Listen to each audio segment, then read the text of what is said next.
All righty, welcome, welcome, welcome. It is wonderful to see everyone again. Hello and welcome back.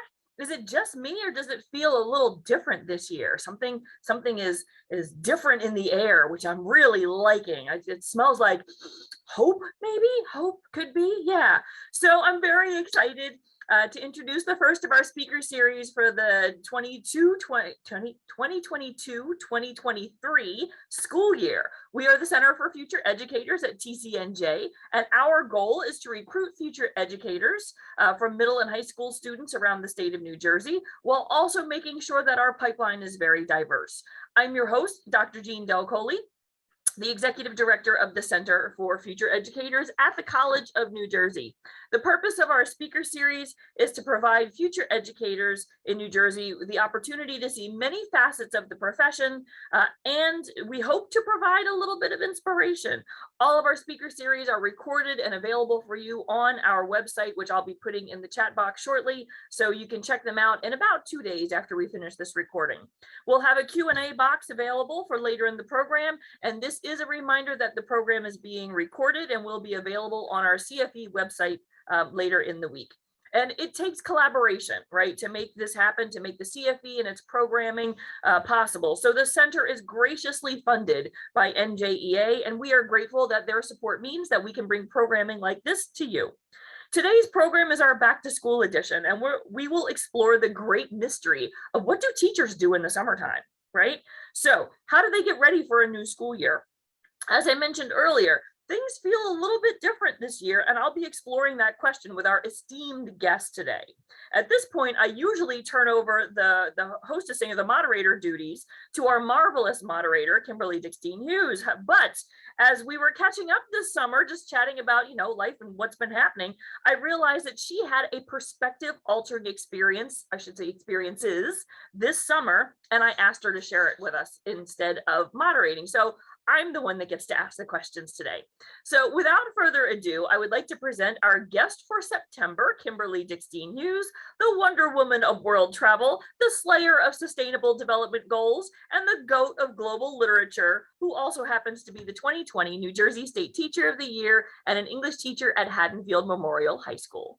Hi, Kim. Hi, how are you doing? Oh, wonderful introduction. I am really honored by all of those titles. I'll be sure to get those at the end. So as you know, my name is Kimberly Dickstein Hughes. Not only am I the 2020 New Jersey State Teacher of the Year, but I'm also a 2022 National NEA Foundation Global Learning Fellow. And I'm also the host of this programming, which has really been an honor over the last few years. But I really started my journey in education and as a global citizen in high school. And really, that's really the spark of where I knew I wanted to become a teacher, because all my learning experiences were also teaching experiences. And one of those first experiences for me was Model United Nations. And I loved Model United Nations because I could be another place and learn about faraway lands, if you will, that I could only read in literature, but then I was learning about the humanity of that place and the politics of a place and the culture of a place and the linguistics of a place.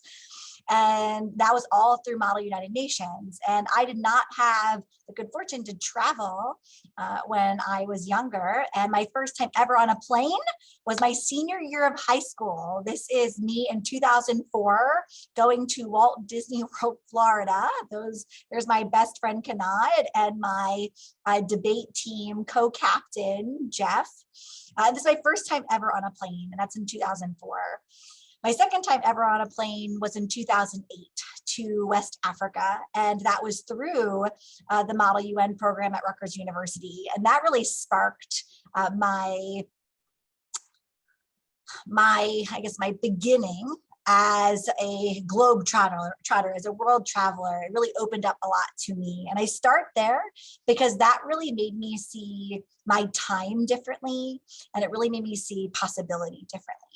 And so as a teacher, as I entered education after my experience at Rutgers, my teacher summers, I really wanted to invest in travel and learning. And so this is what it's looked like. So my teacher summers in review. I wanted to start here because I do think that my philosophy of summer has really dictated my entire career, actually, and has really formed the path to who I am today. And so 2009, 2011, I spent a lot of time in Panama. My cousin lived there, and I worked for an NGO in 2011 called Earth Train Panama. What I started realizing as I started really sketching this out was it looked like every summer I was saving to travel independently. Now I've learned there's lots of organizations that you can travel with, and you can find grants and ways to pay for that as well. But I also realized I was doing lots of learning, like it was almost every other summer. Now it seems like every summer. And so in 2012 was really my first learning experience, where I spent 4 weeks in Washington, D.C. at the National Endowment for the Humanities, teaching Shakespeare Institute at the Folger Shakespeare Library. And that was life-changing. Those 4 intensive weeks with 25 educators from across the country, studying Shakespeare and bringing different perspectives to the work really changed me as an educator. And that was in right after my 3rd year of teaching. Traveled in 2013 and 2014. I spent the summer at Oxford, and I studied Shakespeare and politics and Old English poetry. And that was on a grant with the English Speaking Union. And I'm going over all of this now actually at the top so that you sort of see like it, to where I got to this summer was really the culmination of all of my summers and my teaching experience. In 2015, I took the leap and I traveled that entire summer and backpacked Southeast Asia. And that was not, I had years of travel underneath my belt. So I had the courage to do that through all the experiences I had met or I had had prior to that moment. In 2016 and in 2018, I attended the Oregon Shakespeare Festival and the Utah Shakespeare Festival, teaching Shakespeare workshops and met teachers from all over the country. And I just caught the bug. I just loved learning with my colleagues from across the country, because they would bring so many new ideas to my classroom just through these week-long or multiple week-long workshops. And it was through our interaction at these workshops that made it possible. And then 2020, I worked for the New Jersey Department of Education. So I worked that summer. 2021, I went to space camp, and that was an incredible experience. And that was after in 2020, I was named the State Teacher of the Year. And that brings us to 2022. I know I skipped a few years, but just watching the clock. So 2022, I was really lucky to be awarded and fortunate to be awarded the NEA Foundation, Global Learning Fellowship. And at the time, I thought I would be studying in South Africa. It would be a year-long fellowship, but due to COVID, it was actually extended and the location was changed to Peru. And then at the end of the summer, my partner and I had extended time. So we decided to explore places we want to go. And I have been to the African continent many times. My partner works in East and West Africa, so we tend to go back. So we wanted to explore somewhere new, and that brought us to Namibia. So today I'm going to walk through this summer and my very, very full summer of traveling and learning and kind of unpacking what a teacher summer looks like. And note that this looks very full, but I also have my fair share of downtime. I would say that this summer did not have a lot of downtime, but there have been many summers. And next summer, I really look forward to resting, but I try to balance it the best I can. And that's also a life lesson, is that everything in balance and really trying to manage your time well so that you're taking care of yourself. And that's something I try to do as much as possible in the school year. And the summer kind of gives me that life and that gift of rest as we move forward. Okay, all right, so a little bit about the NEA Foundation Global Learning Fellowship. And the goal of this fellowship is really to encourage educators to integrate global competency, like develop the knowledge that they can bring the understandings of global citizenship to their classrooms and advocate, right, for their students to not only be global citizens, but also act as global citizens. And this is incredibly important in our increasingly interconnected world. And this idea is that as we are more and more connected, it is more and more important, if not vital, that we see ourselves as global citizens. And so this fellowship brought together 40 plus educators in my cohort for our field study in Peru. We had met over the course of the year. We worked together on multiple projects. And I'm going to go over a little bit of what I learned in Peru this summer. So here is a small group of the 40 plus in our fellowship in Lima. This is actually on our first full day in country. And so if you don't know where Peru is in South America. I will get to South Africa later in this presentation. I did some really big trips, really big journeys. So this is in South America. And so we think here, I flew from New Jersey to Miami to Lima, right? And then all of the participants in the fellowship came from all over the United States and actually even from abroad to meet here for this fellowship. I want to highlight 3 experiences from this fellowship, as it was 10 days of intense learning and packed full days of not only learning about Peruvian culture, the education system, but also learning from one another. And I feel like I've kept saying this, that all of these experiences, not only are you learning from those places, but I'm learning from other teachers. Actually, I think that's the greatest takeaway of my summer learning adventures, is that it's really about the company and the fellowship of the learners with you that really brings the place to life as well. So the first experience I'd like to talk about is the Miss Monet community that we visited.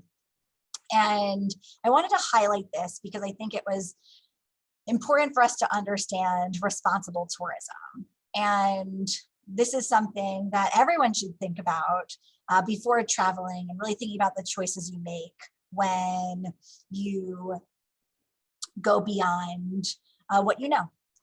And so this is a really good example of visiting a place and learning about a place, and then benefit and kind of giving back to that place, kind of benefiting the people that are sharing their culture. And so the Miss Monet community, it is a village, right, that hosts community-based tourism, so 4 tourist groups, but it is owned by the community, and everything that happens right there is for the benefit of the community, so that it's sustainable and responsible. And so not only is the community learning how to manage a tour, share information, and talk about their cultural practices and highlight that and talk about their language and host a group, but they are benefiting directly from that. It is not necessarily the tour company. It is not a third party. It goes direct to those individuals. And so I think that's important when you travel. You really do have to think about the choices you make and the impact on the people involved. And so I thought this was a really powerful full day where we got to learn a little bit about the clothing and the tapestry you can see on the Miss Monet women pictured here. We learned about the dyeing process. We learned about farming. We learned about the community itself.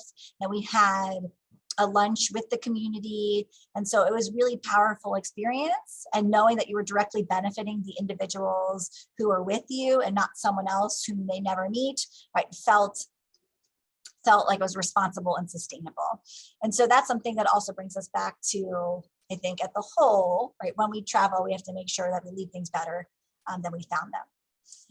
The next experience I want to talk about is the Sacred Valley Project. And so the Sacred Valley Project, this is a picture here, and the quote on this side in Spanish, I'm going to read it in English, says, "Education is the most powerful weapon you can use to change the world." And the gentleman to the left, his name is Alex, and he is actually originally from New Jersey. And he had gone down to Peru to study and then travel. And then after many times of going down to Peru, he saw that there was a need and found partners, and a need to really help girls make sure they had access to equal and fair education. And so this is really thinking about gender equality and thinking about how we make sure that we are achieving this, not just at home, but around the world, and we can be a part of that solution. And so Alex has actually moved down to to Peru to be part of this solution. And so here are some members of the fellowship to the right, listening to the girl's story. And the mission of the Sacred Valley Project is to provide boarding and supplementary education for young women from low-income families in remote areas of the Andes so that they can continue and complete their secondary education. And so the girls pictured here, right, they're boarding in that building, and we were actually, the fellowship, we actually spent the entire day helping with the construction of a new site for boarding, which is actually right behind us in that picture. And so what was really great is not only that we did learn about this service learning opportunity, but we also got to see the interconnectedness and the global citizenship in action and see people working together. And so you have Alex and his team pictured, and then also myself and another fellow from New Jersey, Jonathan, taking a photo with the new location. And so it was great to be part of that experience. And there are always opportunities when you travel, not just to sightsee, but also learn about what people are doing to give back and do better. And so this is something too that I'm really proud of, because it's very New Jersey, it's like New Jersey roots, global reach, literally. I wore my New Jersey shirt for this day. And I'm really proud to be in this company here. Okay, and then the highlight, I guess 3 of this trip is seeing a wonder of the world. And so what you would see in this these pictures here is Machu Picchu, and you'll see on the left, I am with a small group, and those are the state teachers of the year from Tennessee, Vermont, myself, New Jersey, and Wisconsin. So of the Global Learning Fellowship, there are actually 5 state teachers of the year. Nevada is not pictured in this photo, but we were all there. So it's really great that that network of honored educators sticks together. We travel together, we learn together. And so it's great to find community. You're always finding community and staying connected in education just by virtue of the field. Something that was really great about the visit to Machu Picchu was learning about the history of the Quechua people. I had really very little knowledge going in to this experience about the indigenous people of Peru, and it was really powerful to learn from all of our guides the history of the Quechua, and not necessarily the lessons of our childhood about the Inca or the Spanish conquest. And it was really, really, really, really powerful to hear directly, right, from Quechua people, the story of their land. And that was really powerful to also hear perspectives of the Inca Empire, and again, the perspectives of the global fellows who teach some of this content as well. And so this was a learning experience collectively at Machu Picchu. And a Machu Picchu review would not be complete without a picture of a llama and my puppet Shakespeare on the screen. So something that I hold near and dear to my heart is not llamas, but my puppet Shakespeare. My puppet Shakespeare has traveled with me for all my years. And I'll let a secret go on this recording. This isn't my original puppet Shakespeare, but many have traveled with me. And something that's somewhat comforting about puppet Shakespeare for me is he's a tie to my students, he's a tie to my home, and I'm never alone with puppet Shakespeare. And we can talk more about that in the question period. But yeah, it always kind of ties you to your why, and that's what puppet Shakespeare is to me. So this is my trip to Peru. It was 10 really intense days. I covered just the surface, just 3 important moments for me, but every single day we were learning and living in Peru, and that was really powerful experience. In between my experience in Peru and traveling to Namibia, I came home. And during my time at home, that was a really difficult period. And I'm going to share this because I think it's really important. So my uncle had passed away a few days after I had returned home from Peru. And that was really difficult. I was very close with my uncle. And something that I think is important, and something I think about my students, and I would want you to think about your educators too, is that people live a lot of life over the summer. And good things and bad things, unexpected things can happen. And it's important that we return back, that not everything over a summer vacation is a positive experience. And so for me, I was really fortunate to be able to come home. Every place I've ever traveled, I've always bought my Uncle Mikey a travel magnet. So I was able to give him my Peru travel magnet before he passed away. And that was really special. And so that was really difficult, that period at home before I was leaving for Namibia, but I was really grateful to be able to go home for his passing and for his funeral. And so again, I share this because we never know what people are experiencing and what they're feeling. And so I could share the highlight reel with you, but I want to be real as well. So this was my time at home in between travels. And so after that time, I prepared for the next stage of my summer, and that would be 18 days in Africa. And so we started in South Africa, and this is my partner, Phil, and this is us at the Cape of Good Hope. And we only spend 2 days in South Africa. It's really a stopover to Namibia. And Africa has a place in both of our hearts. My husband was in the Peace Corps. The first place I've ever traveled internationally was the Gambia with the nonprofit I worked for in college. And that was in 2008. And so West Africa was the first region I had gone to. And we both really haven't been to Southern Africa. So we decided, okay, that's where we wanted to go. You know, we'd been to East Africa, we'd been to West Africa, he'd been to North Africa, but we both hadn't been to Southern Africa. So that's where we landed. And sometimes things are fortuitous. So as we were researching, and travel and your summer and your time requires some research, some thought. We started learning more and more. We were researching South Africa. We kept seeing Namibia. And then we decided, we're like, well, we don't know a lot about Namibia, so we're going to go there. So we had 2 days in South Africa. And I think the highlight of our time in South Africa was actually meeting our guide, Alistair. And although I do not have a photo of him, I just want to spend 30 seconds talking about how much we learned in that day. Not only did we see a lot of Cape Town, we got to hear a lot about his experience with apartheid as a colored person under apartheid who was in his 20s and late 20s, early 30s in 1994 when Nelson Mandela had been freed and apartheid had ended.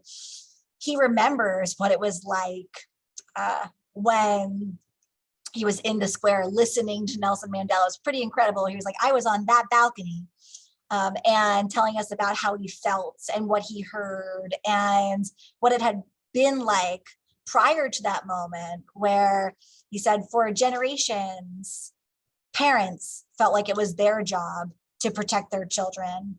And really the change was when parents had said, okay, now our children, the youth, need to be involved in this movement. And that was really a push, like a whole culture shift in terms of who was responsible for taking action.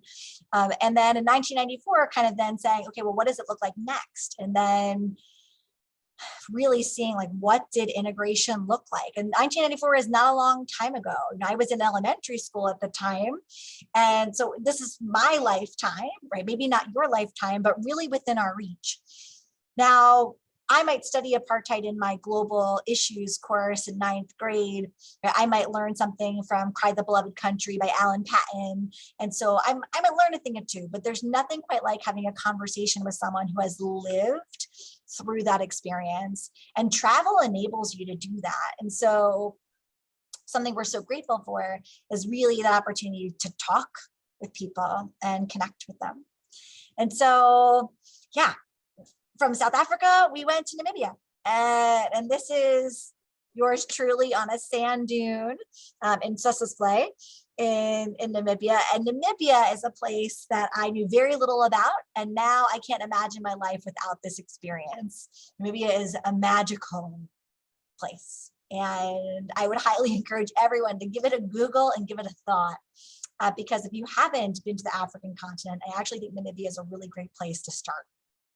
And so Namibia, just for reference, is right above South Africa. And actually, it was called German Southwest Africa until it earned independence in 1990. And so again, also very recent, like all of this history is very recent. And so here we are. Now remember, I was in South America in July. Then I come back home, right, to the East Coast, and then over to the African continent. And both places were in winter, so you'll see me wearing jackets quite often. Okay, so again, I am going to highlight just a few experiences. We were there for 18 days, so we did a lot during that time. But I want to talk about the experiences that spoke to me as a teacher and not a traveler or a tourist. And so I had the unique opportunity one day when we went to Swakopmund, and I asked my driver to take me to a school. And I said, and then he was like, where do you want to go? And I was like, well, I want to go to your son's school. And because we were talking and I learned a little about him. So he took me to his son's school. And I walked into the school, and it was right after school had been dismissed. And I ran into a group of girls, the girls to your left. And I started talking to them, and we were just chatting on the soccer field, or the football field, I should say. And they asked me if I wanted to come in and see their school. So I said, yeah, of course I came all the way from America to see your school. And so then I got a full school tour. And as you can see, Puppet Shakespeare has made the photo over here, which is really great. I had a full school tour of classrooms. I got to meet teachers, and these are 8th grade students, excuse me. They would call them the babies of the school. That's what they called them. But they said they were the cute babies of the school. And so the grades go from, the schools are split, primary, secondary, 0 to 7. So like kindergarten to 7, and then 8 to 12. And so I have 8th graders there. On the left, give me a full tour. And on the right is actually chess club. So I came to school at the end of the day where students were dismissed. They were there in after school studies with their teachers, which was awesome. And I actually didn't get to talk to a lot of teachers because they were all busy. They were all working with students. And that was awesome to see. And as I was walking through that school with my new friends, I kept thinking to myself, this doesn't feel very different. And that was sort of a very special moment, talking to students who wanted to show you their classrooms, introduce you to your teachers. There was an after school club where we were playing chess. And actually, after we took this picture, the boys were like, we're serious chess players, and it made me take a serious photo of them playing chess with Puppet Shakespeare. And it was really an incredible experience. And so this was pretty organic. This was not part of the plan. It was not scheduled. And I was really fortunate to do that. And so yes, if I had more time, I think I would join the chess club. It was actually great. There was more students in the classroom. And then here we are outside of the school taking our final photo together. So that was really special and organic, but something that I really want to stress is that, for me, I'm very confident in my travels. I've traveled, for 15 years and independently on my own with others in groups. And so before you kind of put yourself out there, you should just take a pulse on your comfort level. I feel comfortable saying, okay, I can walk in a place if I feel safe. But for me, this was about seeing the world that's much like the world I live in. And I feel comfortable in schools. Schools are such a happy place for me. And I just feel like a magnet when I see a school. I want to go in there because I know I'm going to connect. And it doesn't matter where I am or what. I'll never forget, I was in a courtyard in the Gambia. This was in 2008, and I met a teacher. And his name was Charles Irohim. And we were in the courtyard, middle of the courtyard. He was also an English teacher. And we were there, Gambia, talking about Shakespeare's Hamlet. And I'll never forget it because we were so excited talking about our activities with our students. And although our schools might look a little different, or the conditions different, maybe, whatever it might be, but what was it the same was this love for learning. And so schools for me are always a place to find community and home. And so in between that school experience and another experience I'm going to share, I just wanted to highlight the guides. We were very fortunate on all of our stops to have an informed local guide. And I would highly recommend when you travel or anywhere to have some guidance. And so Bonnie to the left, he is Damara, and he taught us a little bit about Damara language. There are 4 clicks. And although my video is from my iPhone and won't play on my PC, I would highly recommend Googling Damara and learning a little bit about different languages. And so we learned about language and Namibian history and independence. And from Nikki on the right, we learned so much about flora and fauna and about the environment. And so my experiences wouldn't be the same if it weren't for the guide who took me to the school. And I said, okay, this is what I'd like to do. We're asking my guides, right, on the shipwreck, on the skeleton coast at Shipwreck Lodge, right, in Damaraland, to help us see something that we wouldn't see ordinarily. Something Nikki in Damaraland also took me to was another school. So I asked, it tends to be a question I ask, took us to another school and I got to see a primary school. And so this is a school in the Damaraland, and you can see there's not much around the school. So the school before was in Swakopmund, which is a city. And then actually it's in Walvis Bay, excuse me, which is a neighborhood outside Swakopmund. So that this school is in Walvis Bay. And then this school is in Damaraland. I'm getting so excited, I need to fly back. And so I walked into this classroom. It was so exciting because I got to hear the teacher who is on the right, giving instruction about different wildlife in the area. And I finally got to talk to a teacher just about their schedule, the lifestyle, the children who actually, interesting enough, very similar to the experience in Peru, many of these children are from other far villages in Namibia. Namibia, for being such a big country, only has 2.5 million people. So some of these children board and they board at the school so they can get an education. Many of them live in the village, but again, to make sure and ensure that children have equal access to a good and fair education, some of that requires means to get them there. And so this was another really incredible experience. And then lastly, when we were in the capital of Namibia in Windhoek, we went to the Independence Museum, and something that really stood out to me was the youth resistance movement. And if you looked at these photos, although they're in black and white, this is 1988, right? So I was born in 1986. Right, so this is the youth resistance movement, like I was speaking earlier about the youth and how important that was, not just in South Africa, but in Namibia. Namibia was also under the apartheid regime. And one of our guides was talking about being in line and Black Namibians could only buy brown bread, right? They could not buy white bread. I mean, this is what these lines were. And again, I would not know these stories if not talking to my guides and being in a place and also learning from other travelers who ask different questions, right? Different perspectives.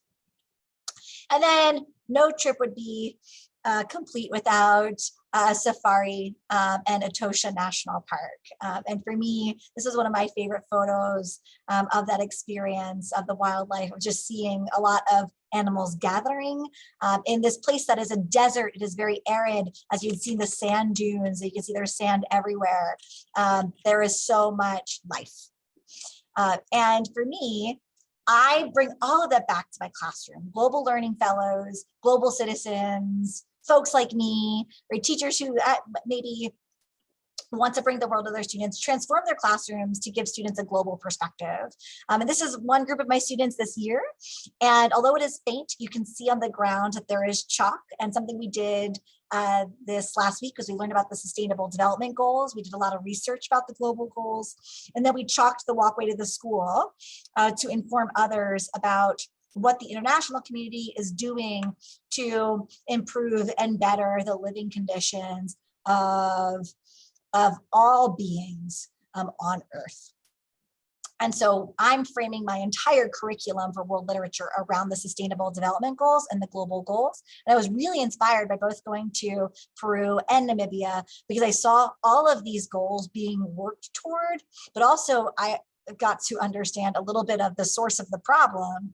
And so for me, I feel very inspired by this framework and working with the UN, and not necessarily directly, but working with the international community to achieve the global goals by 2030. And so lessons from summer 2022, we are all citizens of the world. That's so, so, so important. I think I've been learning that my whole life, but for me, we are all citizens of the world and we are responsible to it. We never stop learning. Learning is a continuum. And the more I learn, the more questions I have, and then the more questions I have, and the more I learn, the more I turn that around, and there are more questions. So you never stop. It's a forever commitment, and what a joyous and exciting one. And then never stop reaching, never stop reaching. I think everything is within our reach. Everything is possible, and you just have to go. You just have to reach out. Everything is within your reach. And so at that point, I'm going to close this out. I just wanted one final thing. Tomorrow is World Peace Day.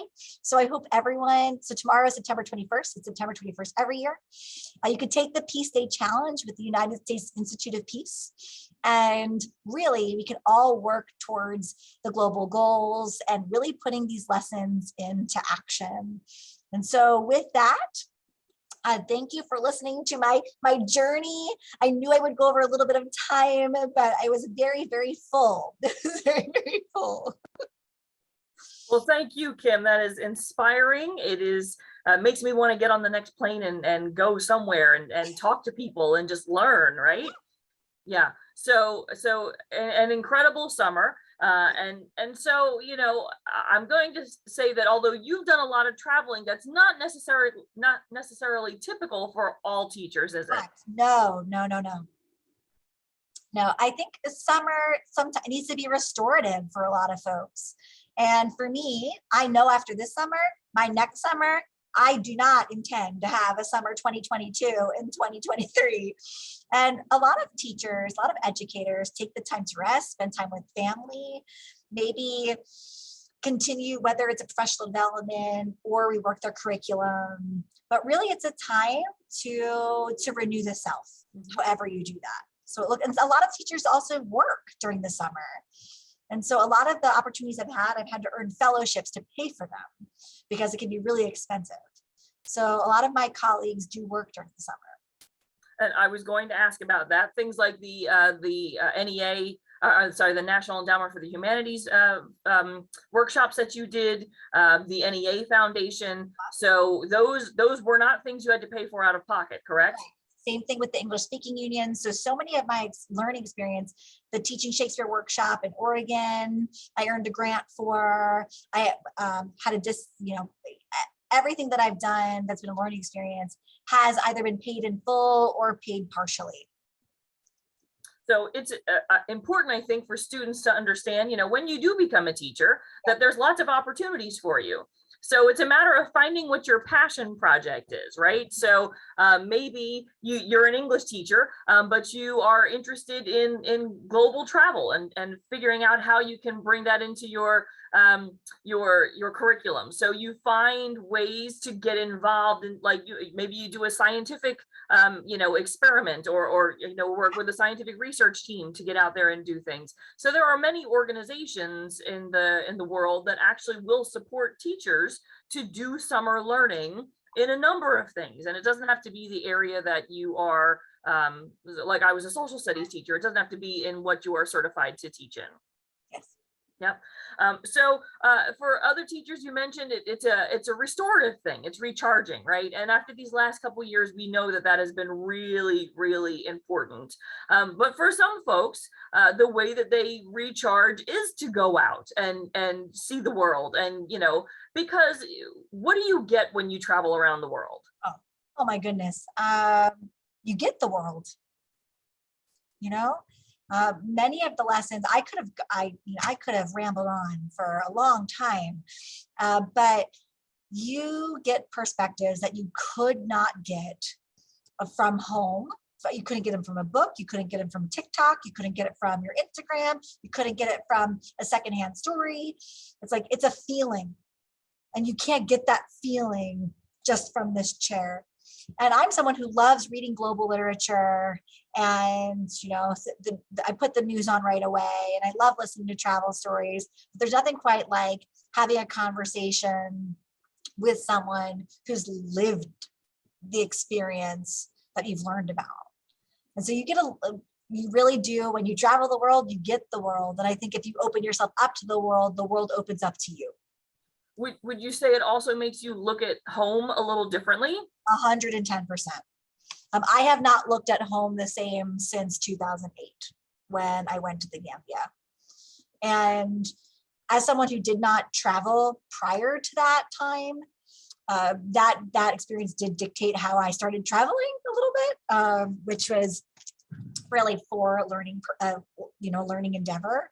But it has made me really think about my role as an American in the global community and the responsibility I have to not only speak up and speak out, but also listen. And I think we need to listen better. And I really, really, really am grateful to international travel for helping me become a better global citizen. I look at myself as a global citizen first. Excellent. So the NEA Foundation, of course, with the Sustainable Development Goals and the projects and things, how did that?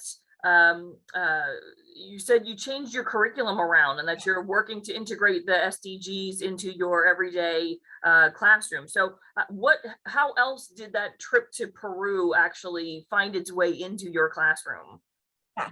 So for me, it's not necessarily specifically the Peruvian experience. I think it is the global experience. And that's different for every teacher who had gone.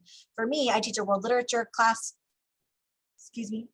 and I have tried to supplement what is in my curriculum with more choice so students could read books written by Peruvian authors. Like I currently, we have a short story unit that focuses on mostly Latin American authors. And to me, that's not enough. I actually think my curriculum could never be enough. And so I know, I was like, I just want to keep them forever and just read books forever, but it could never be enough. And so something I've introduced is the World Lit Library in my classroom, which is an independent reading unit that my students curate from books from around the world. And so we create a world literature definition of the non-Western world and really have an opportunity to read literature that help us understand the global goals, but also understand global perspectives. And so I think more so than anything, that has impacted me the most, is how do I integrate what the world is doing in my classroom? I was doing that before, but not as concretely. And now I think I'm definitely going to continue to integrate these practices into my classroom. Sounds very intentional. Yes. Oh, very much so. Yep. Think about it all the time. Yep. So, the last couple of years have been sort of tricky for a number of reasons, the pandemic being the big one. But I think, like I said in the beginning, this year feels different a little bit. There's a bubbling to it that is feeling pretty good so far. So how did you approach the beginning of this school year in a different way than you might have in the last few? Yeah. I was so excited for school to start. I was actually counting down the days.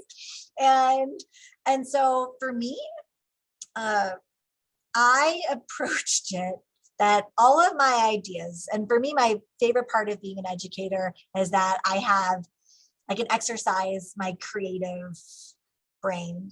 And that is what brings me the most joy, is being able to to recreate. And so I approached this year that I wanted to recreate. And so, and my colleagues, bless them, but whenever I'm around them, like, I have an idea. And they're like, I'm usually like, okay, what are we doing now? And it's like, I have this idea, we're going to do this. And it's always great. It's great. I'm very fortunate.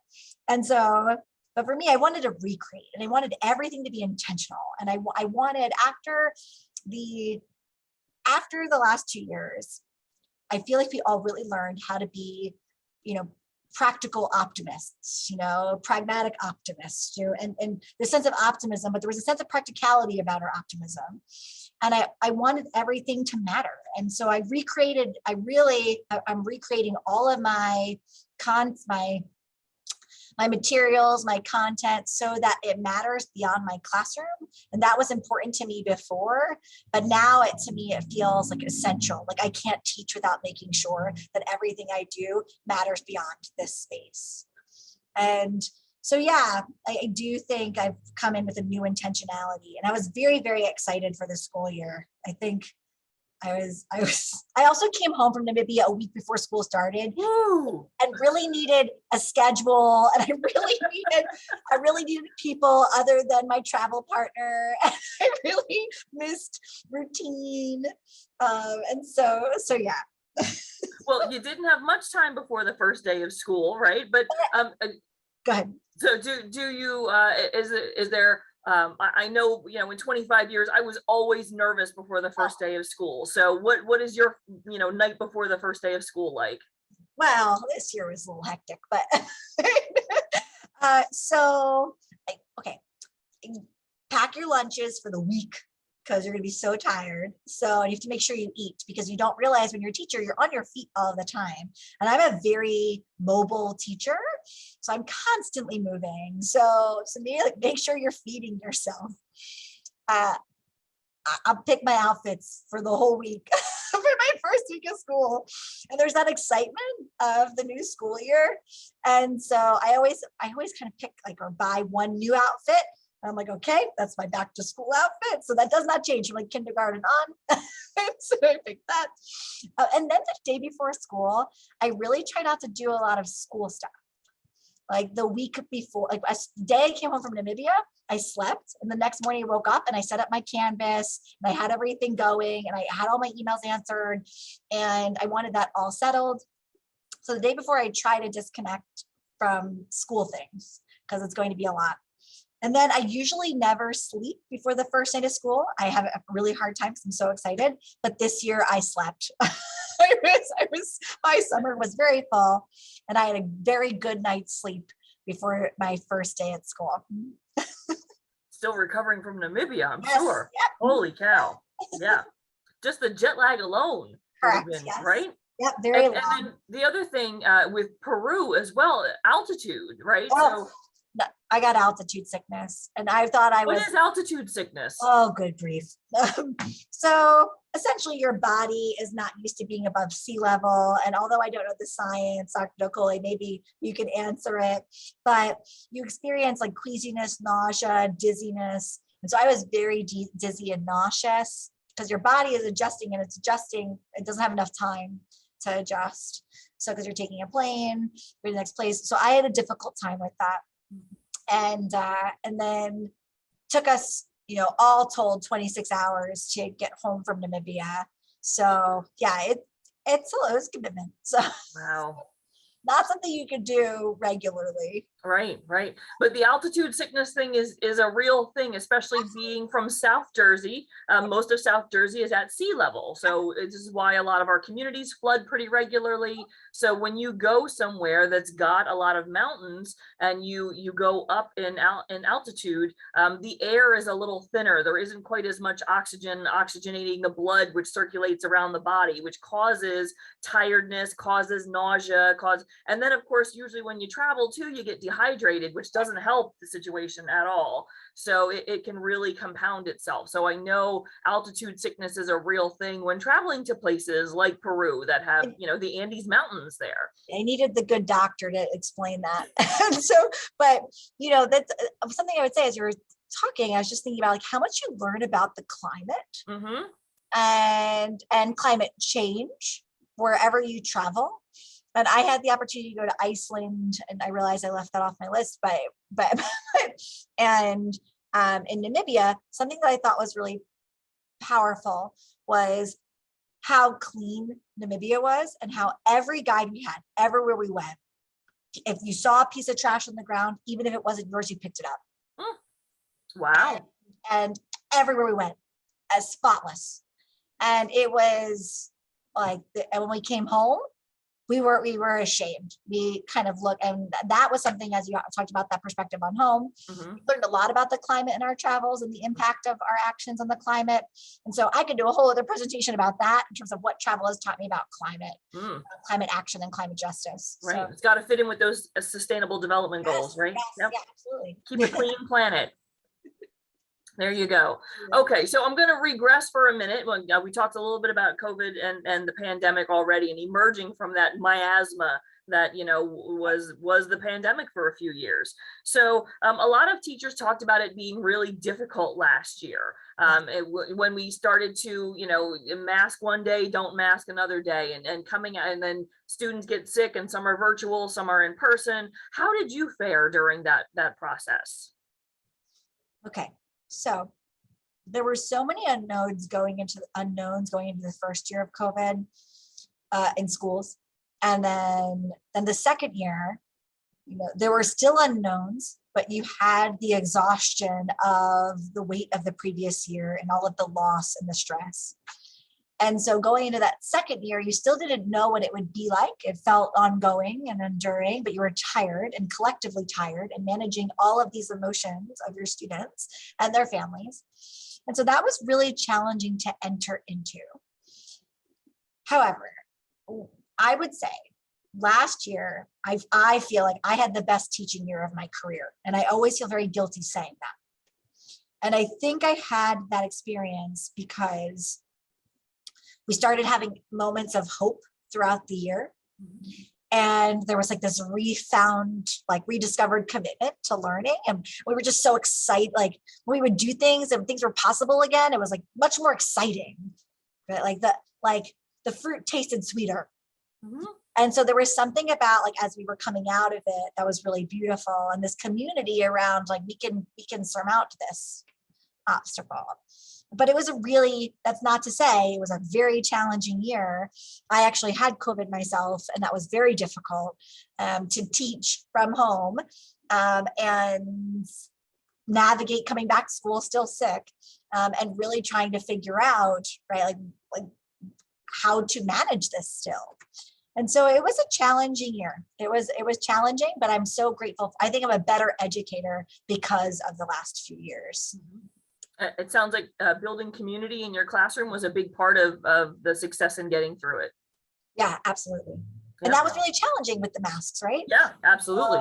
Really, I'll be quite honest, what carried us through was that commitment to content and really using the content as a vehicle to care about one another. And like knowing when to put the content to the side and just be humans. Yeah. So you had to balance really well. So there definitely were some highlights throughout the year, things that may not have happened in normal times, because people might have taken things for granted. So it's appreciating the little things and being able to move forward. Okay, well, we have a question from our audience member right now. So I want to put this one out there to you. What do you foresee as the biggest challenges for your students over the next 10 years? I think it comes from actually the COVID question, is learning how to connect in person and stay connected and embrace these experiences of connectivity. The biggest challenge of last year, which now is really coming back to me because I should be traumatized by it, is my students being addicted to their phones and constantly on their phones. And it made me really sad. It was like, we had this opportunity to be together and share, and we're alive and well, and we should be together, and just sucked into their phones. And I think the pandemic, we were home alone, sucked into these spaces. And so I think over the next 10 years, the challenge for students is really learning how to connect with one another again, like authentically and safely and meaningfully. And in a time where not only did we have the COVID-19 pandemic, but there's been so much conflict in our country. So how to connect with one another productively. And I think that's going to be a real challenge. I think more so than anything else, any learning loss or a regression or any of these things that we're testing for, to me, that is of no matter. It is the connection that we lost, but that's inherent in human nature that I think will come back. So it'll just be kind of that, hopefully we will be resilient. I know we will be resilient. So yeah. And that opportunity to travel too is also a reminder, you don't need the technology. You can talk to people and connect, and it really drives how important it is, that whole connection piece of what it is that we do. So yeah. Yeah, good question. Okay, speaking of connections and talking and schools, it is Banned Books Week, right? Yeah, I can't believe they still do this. And so I have a question for you. So a quote and a question. As an English teacher, I'm sure you have some very strong feelings about banning books, right? So even as a social studies teacher, I have very strong feelings about banning books. And so the author Stephen King said, book banners, after all, insist that the entire community should see things their way and only their way. When a book is banned, a whole set of thoughts is locked behind the assertion that there is only one valid set of values, one valid set of beliefs, one valid perception of the world. It's a scary idea, especially in a society which has been built on the ideas of free choice and free thought. Right. So what books have you read that have made an impact on you that have been on a banned books list? Yeah. I am going to talk about one that really has been on my mind. And it was banned by a school last year. The book is called Mouse by Art Spiegelman. And for me, for a multitude of reasons, I had read this book. Actually, I had read this book in Hebrew school, not in public school. I think it was Tuesday nights, in high school. And then I actually read it again in college.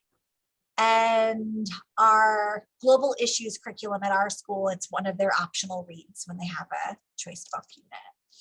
And so when this book was banned, I had this visceral reaction, and also I was very scared because the reasoning behind it, in terms of the graphic nudity, Art Spiegelman uses animals, uses mice to represent the Jews during the Holocaust, and uses the animals really as a way to explain in a graphic novel, right, which is also a medium beyond, the novel that we read or a memoir or nonfiction, to explain, right, the inhumane acts of the Holocaust. And my fear was that if we ban, and this is not the only book about the Holocaust that has been banned, or books about controlling individuals' freedoms that have been banned. But it was a fear of mine that if we aren't teaching or providing the vehicles for the truth, right, how will our ever students arrive there? And as a Jewish educator, for me, it was a really genuine fear, as we've seen a rise of anti-Semitism in this country. If we start seeing this movement of we can ban a book about the Holocaust, right, that uses, intentionally uses animals as a vehicle to, separate us from the human element of it, right, a little bit. Although it is powerful in its own right. But then you have states where you have people saying you have to teach both sides of an issue, which is complicated to say. You should teach perspectives of an issue. And so for me, the book, and it's a very recent example, but it also sparked fear and concern for my Jewish students. And that to me still sticks with me more so than a personal experience that my students, I'll never forget, my student emailed me the day that article, the news came out about that book being banned. And this year we're starting a pilot club at our school, the Jewish American Cultural Club. And we haven't had that club at our school. We have multiple cultural affinity groups. We're very excited. We have our first meeting actually tomorrow. And it's a private community for Jewish students to process when events like this happen, right? That your history can be banned, that it's too much for others when it's true. And so that book really stands out to me at present. Well, congratulations on the group on World Peace Day. That's that's an auspicious beginning, I think. Yes, right? Yeah, we're excited. Yeah. But I agree with the shock at Mouse being a banned book. It's a graphic novel with mice as the characters. So and I don't think you can really have both sides of a story when it comes to something like the Holocaust. There's just you can't. The genocide is bad. Yes. Period. you can't, right? So I wanted to, especially since you're an English teacher, I wanted to bring up Banned Books Week, just to put it out there. There's many books out there that I think people would be surprised at if they realize that some of them are banned, including the entire Harry Potter series in some places, right? So yeah. That was actually one of my first thoughts, but I was like, it really like Harry Potter, really? Okay. Magic. Okay. All righty. Well, Kim, thank you so much for joining us today. I've got a couple of announcements, and then stay tuned because you get to answer our rapid fire questions at the end. Woohoo! Here we go. So our announcements for upcoming. So our next speaker series will be on October 19th as we explore what it's like to be a male elementary school teacher, which you don't find many these days. So stay tuned for details about that one, which will be sent through our mailing list. If you haven't signed up for our mailing list yet, we send out emails just about every Friday. Go to our website on the resources tab, and you'll find a box at the bottom to sign up to be on our contact list. So you can futureeducators.tcnj.edu, and you can find out all about us.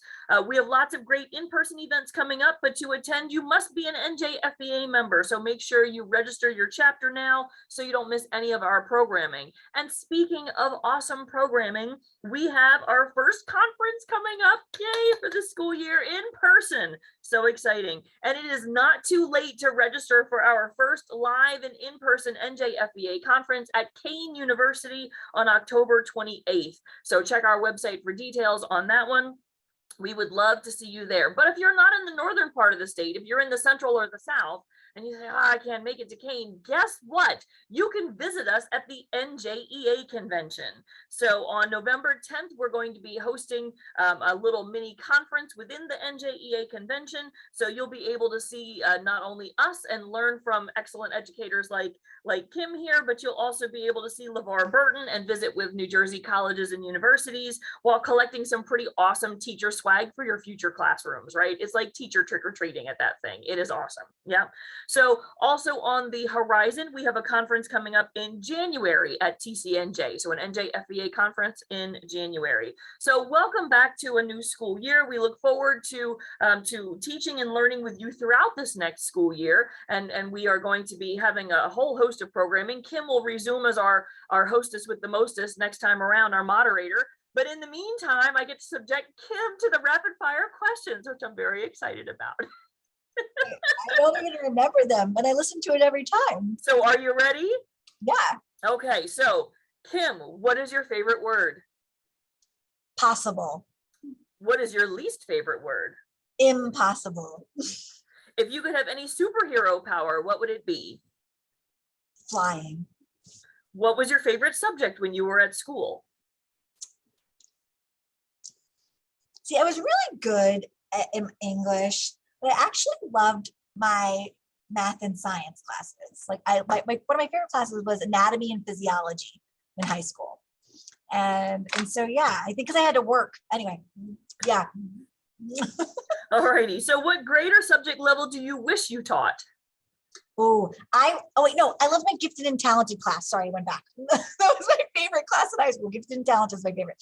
I would go, if I had to reinvent myself, I would go back and do pre-K, like all the littles. Go back. I love what I do, but. Okay, didn't expect that. No. All right, what grade or subject level would you not want to teach? I'm game for anything. I'm game for anything. Okay, what sound or noise do you love? Sound or noise? Oh, I love the noise of the cicadas and crickets at the end of summer and the beginning of fall. And what sound or noise do you hate? Chalk on chalkboard. Okay.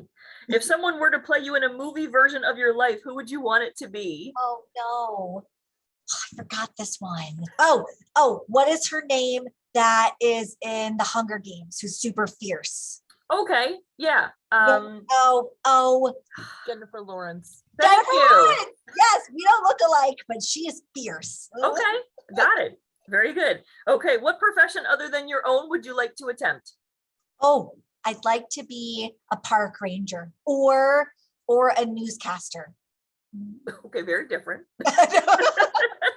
And then finally, if heaven exists, what would you like to hear God say when you arrive at the pearly gates?